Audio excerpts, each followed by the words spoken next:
Hi guys, आप लोग कैसे हैं। मैं मोहम्मद मिकाइल अंसारी और आप लोगों का मेरे इस यूट्यूब चैनल स्टडी मित्र मिकाइल में वेलकम है। दोस्तों, जैसा कि हम लोगों ने शुरू किया है how to translate into English, जो कि ट्रांसलेशन की बहुत ही अच्छी बुक है और जो हमें हिंदी से इंग्लिश में ट्रांसलेट करने सिखाती है। और दोस्तों, यह बुक आर.पी. सिन्हा के द्वारा लिखी गई है और अभी जो हमारा चल रहा है वो चैप्टर नंबर 28। वैसे तो इस चैप्टर का जनरल टॉपिक है दोस्तों कार्य करने का तरीका, ठीक है, मैनर ऑफ एक्शन। लेकिन अगर इंडिविजुअल अच्छे से स्ट्रक्चर में मिल जाता है तो हम कोशिश करते हैं कि टॉपिक का नाम वही दें। तो अभी जो हमारा स्ट्रक्चर नंबर है 12 है, जिसका टॉपिक है दोस्तों वस्तु के भाव या मूल्य, यानी कि मूल्य चाहे कीमत बोले, रेट या प्राइस। तो अब यहां पे सवाल होता है कि रेट और प्राइस में क्या फर्क है। तो दोस्तों, रेट पर यूनिट लिया जाता है, ठीक है, क्लियर। और प्राइस जो होल का होता है सबका ले सकते हैं, ठीक, यही फर्क है छोटा सा। और आप जैसे जानते हैं कि इस बुक का जो पैटर्न है, सबसे पहले हिंदी वाक्य देते हैं, उसके बाद स्ट्रक्चर, और इस स्ट्रक्चर पे बेस्ड आपको ट्रांसलेट करके सिखाते हैं। और दोस्तों, हम आपके साथ जो शुरू से करते हुए आए एक एक स्ट्रक्चर को पहले चैप्टर से लेके यहाँ तक पहुँचे हैं दोस्तों, कि जो भी स्ट्रक्चर इसमें यूज होता है उसे एक्सप्लेन करते हैं, डिस्कस करते हैं और आपके लिए आसान बनाते हैं। और साथ ही साथ इसमें जो भी एक्स्ट्रा कंसेप्ट्स यूज होता है उसे भी डिस्कस करके आपके लिए आसान बना देते हैं, ताकि इसे आप थॉरोली समझ के बना सके और आप अपने पकड़ को मजबूत कर सके। वैसे तो दोस्तों ये ट्रांसलेशन की बुक है नाम से, लेकिन इसे एक आप रेफरेंस बुक मान सकते हैं और अपनी इंग्लिश लैंग्वेज को इम्प्रूव कर सकते। इसमें हर चीज़ दिया हुआ है और वो भी व्यवहारिक रूप से, यानी कि प्रैक्टिकल रूप से आप सभी को देख सकते हैं, जो कि आप अपने डेली लाइफ में, रोज़मर्रा के जीवन में जिसे आप यूज़ करते हैं उसका इंग्लिश आप चाहे तो बोल सकते हैं। इस किताब के हेल्प से आसानी से आप अपने बच्चे को भी सिखा सकते हैं, ठीक है। तो आप भी इसे थोड़ा सा बेहतर तरीके से समझे दोस्तों। तो आज का जैसा कि हमारा है मूल्य, भाव, मूल्य या कीमत, रेट या प्राइस को बताना। तो सबसे पहले, चूंकि हिंदी की अगर आपको समझ है, हिंदी भाषी हैं, तो आपके लिए ये बुक को पढ़ना समझना बहुत ही हेल्पफुल हो जाएगा और अपने इंग्लिश लैंग्वेज को आप स्ट्रॉन्ग कर सकते हैं, ठीक है दोस्तों। जैसे आज एक्स्ट्रा बातें हैं, आज या इतना पूछे चावल का भाव क्या है या चावल का क्या भाव है, तो यहाँ पे और अच्छा लगने के लिए आज चावल का भाव क्या है या आज चावल का क्या भाव है, क्या मूल्य है, ये आप बोल सकते हैं। भाव का मतलब रेट और मूल्य या कीमत जो कि प्राइस होता है दोस्तों, ठीक है, ये बोल सकते हैं। अब इसका जवाब में दोस्तों चावल 30 रुपये प्रति किलोग्राम है, ये भाव है, क्योंकि उसे नापते हैं पर केजी यूनिट है, इसीलिए यहाँ पे प्रति किलो बोला गया है, ठीक है, किलोग्राम। इस कलम की कीमत क्या है, कीमत या मूल्य क्या है, इस तरह का भी एक ले लिए दोस्तों कि आप अगर इसका रेट दें, चाहे बिना रेट वाला भी आप कैसे बोलेंगे। तो अगर इसको अच्छे से बना लेते, समझ लेते, तो आप दोनों तरह से पूछ भी सकते हैं, और अगर आपको कोई पूछता है तो आप उसका आंसर, जवाब, उत्तर भी दे सकते हैं इजिली, अगर आप इस पे वर्क करेंगे तो। इसकी कीमत या इस कलम की कीमत जो बोले, इस कलम का मूल्य 10 रुपये है, ये भी चेंज कर सकते हैं, ठीक है।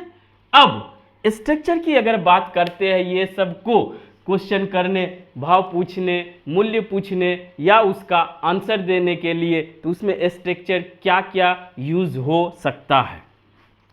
तो दोस्तों, पूछने में दो तरह से यूज कर सकते हैं, हाउ मच या व्हाट, और आगे जो होगा इसी में देख लेंगे दोस्तों, ठीक है।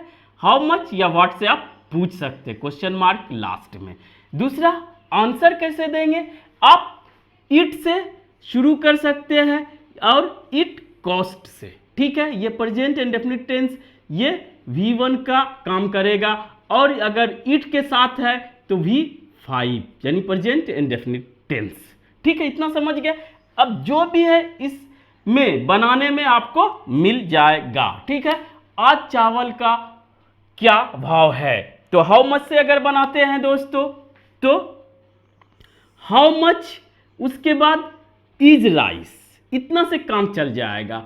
हाउ मच इज राइस, जो भी आप लिखें इज आर के बाद आप उसको, अगर सिंगुलर है तो भी इज आएगा या अनकाउंटेबल है तो भी इज आएगा। ये सब आपको थोड़ा सा ध्यान रखना पड़ेगा। इज आर आ सकता है अगर ये प्लूरल हो तो। ठीक है, टुडे एक्स्ट्रा बातें है, टुडे दे दे। और अगर प्रेजेंट में पूछ रहे हैं तो इज आर, पास्ट में पूछा गया होगा, पास्ट के बारे में बात कर रहे होंगे तो वाज वर। तो इस तरह से आप पूछ सकते हैं how much is rice today. ठीक है, ये पूछ लेंगे आज चावल का भाव क्या है, तो हाउ मच से इज लगाएंगे या आर लगाएंगे। अब व्हाट से दोस्तों, व्हाट डज राइस कॉस्ट, इतना से ही काम चल जाएगा। अगर टुडे नहीं रहता तो आपकी क्या मूल्य है, क्या भाव है, व्हाट डज राइस कॉस्ट। ठीक है, जो भी आएगा, अगर यहां पर भी राइस के जगह मैंगोज आता तो डू मैंगोज कॉस्ट। ठीक है, ये बदल जाता प्रेजेंट इंडेफिनिट के तरह। तो इस पे फोकस नहीं कर रहे दोस्तों, आप दो तरीके से पूछ सकते हैं, ये आज का टॉपिक है। ठीक है, ये आप इस तरह से बनाएं। अब दूसरा, इसका आंसर देना है आपको। चावल 30 रुपये प्रति किलोग्राम है, तो अगर दोबारा आप इस राइस को यूज नहीं करना चाहते हैं तो it is 30 rupees per KG, पर किलोग्राम, पर केजी। पर क्यों लगाए, ये प्रति का हिंदी में जो प्रति बोलते हैं, प्रति किलोग्राम उसका आता है, और ये यूनिट है और ये रेट है, यूनिट रेट इतना को कहा जाता है। या यहाँ पे दोस्तों a KG, a litre, a metre, a kilometre भी यूज कर सकते। इस तरह से पहला चॉइस। दूसरा, अगर इस तरह का क्वेश्चन करता है या आप कॉस्ट लगा सकते हैं तो it cost 30 rupees per KG. ठीक है, इट कॉस्ट, चाहे तो इट इज करे या इट कॉस्ट करे, एक और है वो भी देखेंगे। ठीक है, इट कॉस्ट या द राइस कॉस्ट, दोनों कर सकते हैं। क्योंकि राइस का यहां चर्चा हो गया है तो अगले सेंटेंस में हमारा प्रोनाउन अगर सिंगुलर है इट और उसके साथ V5, और अगर प्लूरल है तो दे उसके साथ V1। क्लियर, और उसी के लिए यहां पे डज या डू का यूज होगा। यहां पर हमेशा क्वेश्चन में V1 ही आएगा। ये सब टेंस की बात है दोस्तों। हम टेंस दो प्लेलिस्ट में रखे हुए कंप्लीट, एक में 28 वीडियोज है जो कि डिटेल में है, एक में सिर्फ 8 वीडियोज है जो कि आप अगर थोड़ा सा समझ रखते हैं तो आप वही 8 वीडियो भी देख लेंगे तो आपका कंप्लीट हो जाएगा। ठीक है, अब दोस्तों वही सेम चीज, इस कलम की कीमत क्या है, what does this pen cost. Same इसके तरह व्हाट डज, एक की बात कर रहा है, सिंगुलर है, इसीलिए what does this pen cost, what does this notebook cost, जो भी चाहे पूछ सकते हैं। ठीक है, इसको हाउ से भी बना सकते हैं, how much is this pen, बस इतना से काम चल जाएगा, how much is this pen. ठीक है, क्योंकि कॉस्ट जो है वो अनकाउंटेबल है, इसीलिए कॉस्ट के पहले इज लगाएं। ठीक है, अब आइए दोस्तों, अगर इसका आंसर देना हो तो क्या देंगे, इसकी कीमत 10 रुपये है। द कॉस्ट या प्राइस, यहां पे सिंगुलर प्लूरल नहीं करेंगे, द कॉस्ट या प्राइस ऑफ दिस पेन, यानी पहला तरीका ये भी होगा, इट इज 10 रुपीज, पेन की जरूरत नहीं पड़ेगी लिखने की। और उसके बाद दोस्तों दूसरा, इट कॉस्ट 10 रुपीज, या पूरे में से आप पूरा कॉस्ट लिखें या रेट लिखें, द कॉस्ट या the price of this pen, उस चीज को भी लिखे, वस्तु को भी लिखे, थिंग को भी लिखे अगर आपको लिखने की जरूरत है तो। उसके बाद यहां पे आप इसके अकॉर्डिंग हम क्या, हाँ इसके नहीं, इसके अकॉर्डिंग दोस्तों इज आर या टाइम के अकॉर्डिंग पास्ट प्रेजेंट फ्यूचर जाएंगे, उसके बाद जो दाम रहेगा, जो कीमत रहेगा वो दे देंगे। तो आप दोस्तों इस तरह से अगर नाप तोल की बात करते हैं और उससे क्वेश्चन करते हैं दोस्तों भाव और मूल्य, तो आप दो तरीके से पूछ सकते हैं, व्हाट लगा के या हाउ लगा के।